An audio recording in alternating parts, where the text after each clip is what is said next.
WhatsApp guys, Bharat Afghanistan की दोस्ती से पाकिस्तान की बत्ती गुल तो होएगी। अभी बॉर्डर पे आज की खबर है, इन्होंने सुझा दिया अफगानिस्तान ने पाकिस्तान को सुबह सुबह तगड़ी डोज दी हुई है इन्होंने। तो देखते हैं अर्जुन की वीडियो 1 2 3 गो।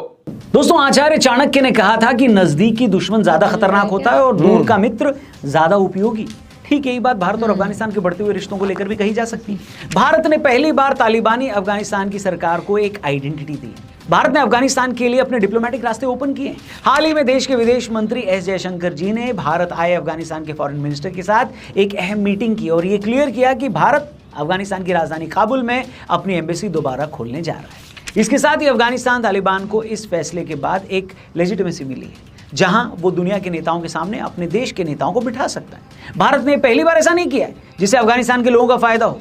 आज भले ही अफगानिस्तान में तालिबानी राज हो, शासन हो, लेकिन भारत ने हमेशा से अफगानिस्तान के लोगों की भलाई ही चाहिए। अफगानिस्तान को एक कैंसर हॉस्पिटल से लेकर एम्बुलेंस सेवाएं देने का भी हमने वादा किया है। वहीं भारत ने इससे पहले उस देश के संसद भवन हो या भूकंप, वहां के लोगों की लगातार मदद की। नदियों की बाढ़ से बचाने के लिए बांध बनाना हो या फिर वहां के बच्चों की पढ़ाई के लिए एजुकेशन वीजा देना हो, हमेशा से भारत और अफगानिस्तान के संबंधों में पिछले 10 सालों में एक नया आयाम देखा गया। अब भारत जैसे देश के साथ अफगानिस्तान के बढ़ते हुए डिप्लोमेटिक रिश्ते पाकिस्तान और अमेरिका दोनों को ही परेशान कर सकते हैं। इसके कई कारण, कुछ कारण तो हमने आपको अपनी पिछली वीडियो में बताए थे, लेकिन इस वीडियो में हम सिर्फ उन रीजन के बारे में बात करेंगे जहां भारत का अफगानिस्तान के साथ ये डिप्लोमेटिक रिलेशन कैसे हमारे बॉर्डर सिक्योरिटी के लिए सबसे ज्यादा अहम है। Afghanistan's Foreign Minister Amir Khan Muttaqi's visit to India. Afghanistan's neighbor Pakistan is now dealing with its own domestic problems. The Afghanistan Foreign Minister Amir Khan Muttaqi of Taliban-led government in Afghanistan is in India for a week-long visit aimed at engaging on bilateral and regional matters. Foreign Minister of the Taliban, Amir Khan Muttaqi. चर्चे ही चर्चे हर जगह पहुंच गए हैं। To India. He met with India's Foreign Minister S. Jaishankar.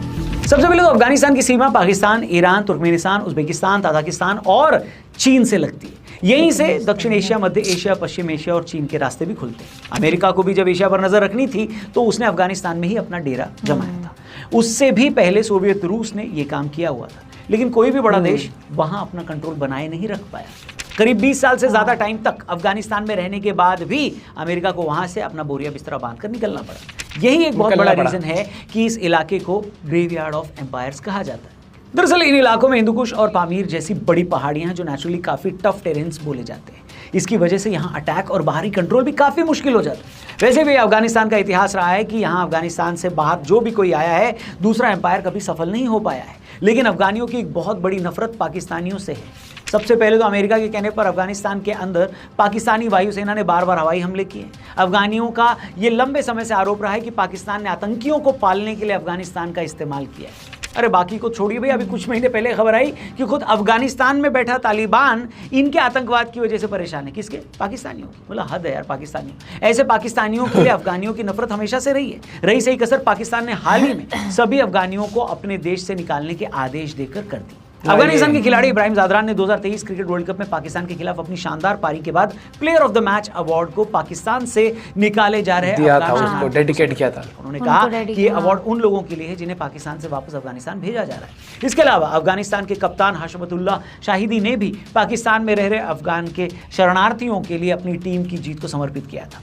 इसने पूरी दुनिया के सामने पाकिस्तान की नाक कटवाई थी इस इंसिडेंट में। लेकिन चलो, नंगे को कितना भी नंगा कर लो, उसे थोड़ी ना फर्क पड़ता है। अब ऐसा नहीं कि पाकिस्तान ने काम फ्री में किया था। दरअसल अफगानों को अपने यहाँ शरण देने के लिए पाकिस्तानियों ने अमेरिका, UNHRC, यूरोपीय संघ, ओपेक जैसी संस्थाओं से मोटा पैसा कमाया ताकि अफगान शरणार्थियों के लिए मानवीय सेवाएं पूरी की जा सकें। इसमें अमेरिका ने अकेले करीब $60 मिलियन और अब तक $273 मिलियन की सहायता पाकिस्तान को दे दी। इसी तरह EU, UNHCR और अन्य अंतर्राष्ट्रीय संगठनों की ओर से हर साल करोड़ों डॉलर्स पाकिस्तान को दिया जाता है, जिससे कि अमेरिका के फैलाए रायते को पाकिस्तान साफ कर सके। लेकिन नवंबर 2023 से पश्चिमी देशों में पलायन करने वाले अफगानों के लिए इन्होंने एक एग्जिट फी वसूलना शुरू कर दिया, जो हर अफगानी नागरिक पर लगभग $830 बैठता है। यही रीजन है कि अफगानिस्तान पाकिस्तान के खिलाफ भारत के स्ट्रेटेजिक ऑपरेशन के लिए एक महत्वपूर्ण बेस बन सकता है। पाकिस्तान ने एक और मौका हाल ही में अफगानिस्तान में बमबारी करके हमको दे दिया।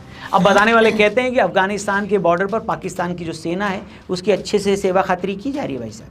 वहीं दूसरा रीजन है अफगानिस्तान की आज की जियोपॉलिटिकल सिचुएशन, जहां अमेरिका के अफगानिस्तान से भागने के बाद यहां तालिबानी शासन आ गया। ये टेक्निकली एंटी अमेरिकन ये लोग माने जाते हैं। कौन? तालिबानी। इस स्थिति में अफगानिस्तान अमेरिका के लिए मिलिट्री या स्ट्रैटेजिक रूप से वीक हो गया है और इसका रीजनल इंपॉर्टेंस बढ़ गया है। किसका? अफगानिस्तान का। भारत ऐसी सिचुएशन में अफगानिस्तान में अपने प्रभाव को बढ़ा सकता है। बहुत सही रहेगा एक हमारा। ऐसा अलायंस हो सकता है जिसकी जरूरत अभी भारत को भी है, अफगानिस्तान को भी। भारत की जरूरत जहां पाकिस्तान को कंट्रोल करने की है, वहां अफगानिस्तान तालिबान को इस समय ऐसे देशों के समर्थन की जरूरत है जो उन्हें डिप्लोमेटिक टेबल पर एक जगह दिलाए। भारत जैसा देश ये काम आसानी से कर सकता है। इस एक डिसीजन से रीजनल पावर बैलेंस में एक बड़ा शिफ्ट देखने को भी मिल सकता है। भारत का अफगानिस्तान में दूतावास खोलना अमेरिका की विदेश नीति को चुनौती देने जैसा है। ये संकेत देता है कि भारत इस इलाके में अपना रोल खुद तय कर रहा है, जो कि अमेरिका जैसे सुपर पावर को कभी पसंद नहीं आता। ये एक साफ मैसेज है कि भारत अमेरिका की रहनुमाई पर पूरी तरह निर्भर नहीं है। ये भारत की रीजनल एस्पिरेशन को और इंडिपेंडेंट करता है, साथ ही हमारी स्ट्रैटेजिक लोकेशन को और स्ट्रॉन्ग करता है। साथ ही पाकिस्तान के लिए भी एक क्लियर मैसेज है कि भारत अफगानिस्तान के साथ गहरे संबंध बनाए रखना चाहता है, जो भारत की ही सुरक्षा रणनीति का हिस्सा है।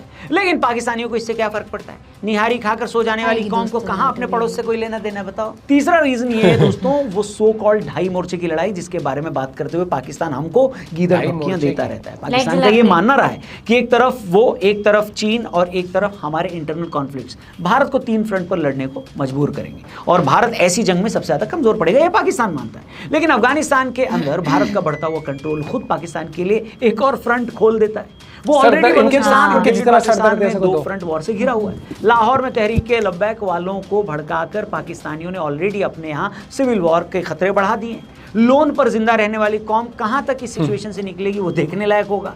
लेकिन अफगानिस्तान में भारत की मजबूती एक और फ्रंट उसके लिए ओपन कर सकता है, जहां अफगानी लड़ाकों को भारत हथियारों की मदद करके पाकिस्तान में अनरेस्ट क्रिएट कर सकता है। जोर जोर से बोल के लोगों को स्कीमें बता दे। अब देखिए, सुनने में काफी अजीब लगता होगा, लेकिन हम एक आइडल दुनिया में तो जीते नहीं। अगर जीते होते तो पाकिस्तान का आज अस्तित्व होता क्या, बताओ।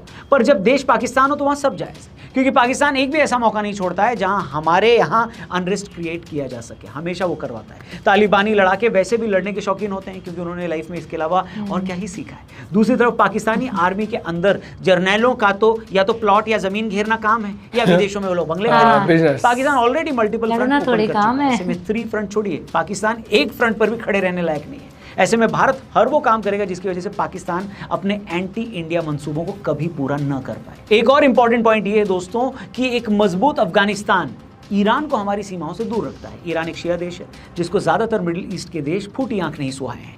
वहां के लीडर खमैनी के नेतृत्व में ईरान पहले से भी ज्यादा रेडिकल होता जा रहा है। ये बात अलग है कि भारत और ईरान के डिप्लोमेटिक रिश्ते बढ़िया हैं, लेकिन दुनिया बदलते हुए कहाँ टाइम लगता है दोस्तों। अब ईरान ने इस समय इजराइल के साथ अपने फ्रंट खोले हुए हैं। जाहिर सी बात है अमेरिका यहाँ अपना दखल देगा, वो चाहकर भी इससे पीछे नहीं हट सकता। वहीं तुर्की ईरान का एक ऐसा पड़ोसी देश है जो ईरान की तरह ही इस पूरे इलाके पर अपना डोमिनेंस बनाए रखना चाहता है। लेकिन ईरान की प्रॉब्लम ये है कि उनके इंटरनल कॉन्फ्लिक्ट्स इस समय सबसे ज्यादा है, चाहे वहाँ की रेडिकल सरकार के खिलाफ विद्रोह हो या खुमैनी के खुद के आसपास के नेताओं के साथ मतभेद। ऐसे में अगर ईरान पर कल को तुर्की या अमेरिका का प्रभाव बढ़ जाता है तो एक मजबूत अफगानिस्तान ही हमें उन बॉर्डर इलाकों से बचाएगा। बेसिकली अफगानिस्तान हमारे लिए आज उस गेटवे की तरह काम करता है जहां मिडिल ईस्ट के देश भारत तक अपनी स्ट्रैटेजिक लोकेशन नहीं बना पाते। और दोस्तों, पांचवा और सबसे जरूरी पॉइंट है हमारा अफगानिस्तान के साथ हर क्षेत्र में बढ़ता हुआ सहयोग। ये दूतावास खोलने की बात तो अभी शुरू हुई है, लेकिन इससे पहले भी अफगानिस्तान की अलग अलग फ्रंट पर अलग अलग तरीकों से भारत ने मदद की। एक छोटा एग्जांपल देता हूं, क्रिकेट टीम। अफगानिस्तान की क्रिकेट टीम को अपने यहाँ ट्रेनिंग के लिए भारत ने पूरा स्टेडियम दिया हुआ था। एक टाइम था जब अफगानिस्तान का होम ग्राउंड पता है कौन सा था? ग्रेटर नोएडा का ग्राउंड। अफगानिस्तान के राशिद खान को भारत की नागरिकता देने की मांग भी तब की विदेश मंत्री सुषमा स्वराज जी के पास गई हुई थी। कल्चरली हो या डिप्लोमेटिकली, भारत ने अफगानिस्तान के साथ अपने रिश्ते पहले से मजबूत किए हुए हैं। तो दोस्तों, हमारे लिए पड़ोसी तो जरूरी है, लेकिन पड़ोसी का पड़ोसी उससे भी ज्यादा जरूरी है, क्योंकि वही हमें वो अश्योरेंस देता है, कॉन्फिडेंस देता है कि हम अपनी सीमाओं की रक्षा के लिए किस हद तक जा सकते हैं। इस केस में हमारे लिए वो अफगानिस्तान है। खैर दोस्तों, ये तो रही भारत के स्ट्रेटेजिक पोजीशन की बात। आप बताइए कमेंट करके कि भारत से अफगानिस्तान की नजदीकी देखकर पाकिस्तान क्या सोच रहा होगा। क्या करूं इसका? क्या करूं इसका? मुनीर क्या सोच रहा होगा? शहबाज शरीफ क्या सोच रहे होंगे? वहाँ क्या हलचल मची होगी? कमेंट करके जरूर बताना। चैनल को सब्सक्राइब करके जाना। जल्दी मिलते हैं। अपना कुछ नहीं सोच रहे होंगे, इनके तोते पड़े, इनके बलूचिस्तान में इनके ड्रामे चल रहे हैं, इनसे अपना देश संभल नहीं रहा है। वहाँ के देश के लोग खुद चाहते हैं कि इनका बंटवारा हो जाए, अलग अलग हिस्से हो जाए। इंडिया जब मुड़ करेगा इनकी पिटाई कर देगा। अफगानिस्तान वैसे ही भरा बैठा है। आज सुबह की खबर ही आप देख लेना, अफगानिस्तान ने भाई साहब लपेट दिया इनको बॉर्डर पे भाई साहब, बढ़िया तरीके से। इनका इलाज टाइम टू टाइम इनका वो है कि मतलब वो वाली बात है ना, हम इन्हें मार भी तो नहीं सकते, वो वाली बात भी है ना। तो और उस तरीके से चल रहा है ये वाले देश की, बस ये तो अपना गुजारा कर लेते हैं, लेकिन अपने गुजारे चक्कर में दूसरों को भट्टा बिठाने की कोशिश भी करते हैं साथ में। नफरत इतनी है कि हम तो तरक्की करेंगे नहीं, दूसरे को भी तरक्की करते हुए नहीं देखेंगे। और अफगानिस्तान का ये चीज़ देख लो भाई, बहुत बड़े बड़े देश आए वहाँ पर अपना कंट्रोल जमाने के लिए। रशिया, वो सोवियत यूनियन आया, फिर आप ये देख लो ये अपना कह रहा हूँ मैं, ये अमेरिका कितने टाइम तक वहाँ पर कोशिश करी, दबदबा नहीं बना पाए भैया वहाँ पर। वो चीज़ है, फाइटर वाली बात बहुत सही बोली इनके लिए। और चाहे इनकी क्रिकेट टीम के लिए बोलो, चाहे इनके लोगों के लिए बोलो, जज्बा इनके अंदर रहता है। और अभी हाल ही में एक वीडियो भी बड़ी आई थी, बड़ी स्वीट सी। बाइक राइडर था इंडिया का कोई, वहाँ गया हुआ था अफगानिस्तान, तो उससे डॉक्यूमेंट्स की चेकिंग के लिए रोकते हैं ना, तो उसने बोला कि इंडिया, फिर उसको बोला कि डॉक्यूमेंट्स, हाँ, फिर उससे डॉक्यूमेंट्स भी नहीं मांगे, उसको जाने बोला इंडियन अफगान ब्रदर ऐसे करके बोला। जेस्चर था। तो ये दिख जाता है कि एक मानसिकता क्या है देश के लोगों की, किस देश के बारे में। अब मेरा पॉइंट भी शेयर करता, वीडियो काफी इंटरेस्टिंग थी, और पाकिस्तान की सुताई और पिटाई अब टाइम टू टाइम चलती रहनी चाहिए। अफगानिस्तान बढ़िया काम कर रहा है। मिलता हूँ वीडियो के साथ, बाय बाय, टेक केयर।